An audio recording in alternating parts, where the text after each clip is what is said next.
বন্দ্যোপাধ্যায় আজকে একটু আগে বৈঠক হয়েছে কালীঘাটে, সেখান থেকে বার্তা দিয়েছেন তিনি পদত্যাগ করছেন না। মমতা বন্দ্যোপাধ্যায় পদত্যাগ করছেন না, রাষ্ট্রপতি শাসন হলে হোক।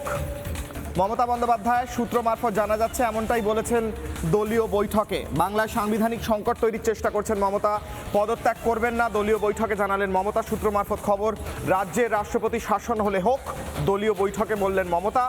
গোটা দেশের কাছে ফের বাংলার বদনাম করতে চাইছেন কিনা মমতা, এই নিয়ে প্রশ্ন করছে বাংলার মানুষ। একদিকে অভিষেক বন্দ্যোপাধ্যায়ের ঔদ্ধত্য, অন্যদিকে মমতা বন্দ্যোপাধ্যায় এটা কী করতে চাইছেন সেই নিয়ে কিন্তু প্রশ্ন করছে বাংলার মানুষ।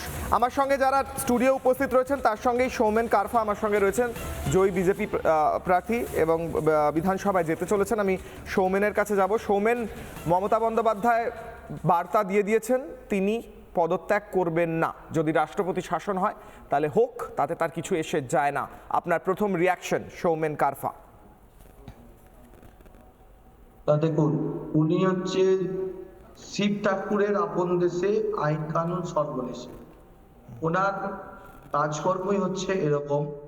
উনি সংবিধান মানেন না, উনি সুপ্রিম কোর্ট মানেন না, উনি গায়ের জোরে দখল করে চালাতে চান। উনি মনে করেন পশ্চিম বাংলাটা ওনার পৈতৃক সম্পত্তি।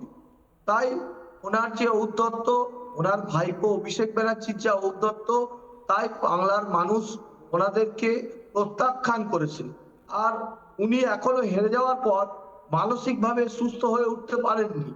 তাই একজন 15 বছরের মুখ্যমন্ত্রী হওয়ার পর উনি এই কথা বলছেন।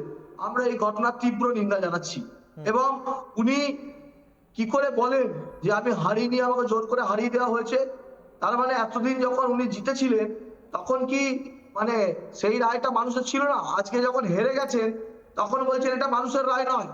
এই যে ডবল স্ট্যান্ড, ডুয়েল নীতি, এটাই হচ্ছে মমতা ব্যানার্জির আসল চরিত্র। মমতা ব্যানার্জির এই মুখ আর মুখোশ পশ্চিমবাংলার মানুষ ধরে ফেলেছে। তাই তো আমাদের আওয়াজ ছিল 26-এর নির্বাচন মমতার বিসর্জন, এবং সত্যিকারের 26-এর নির্বাচন হয়েছে, মমতার বিসর্জন হয়েছে।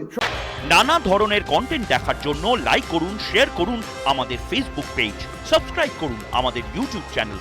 পাশাপাশি অন্যান্য ব্রেকিং নিউজের জন্য অবশ্যই চোখ রাখুন রিপাবলিক বাংলায়।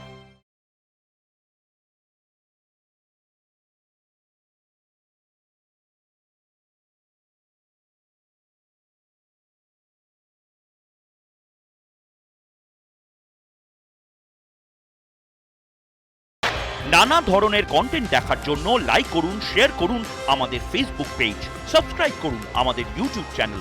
পাশাপাশি অন্যান্য ব্রেকিং নিউজের জন্য অবশ্যই চোখ রাখুন রিপাবলিক বাংলায়।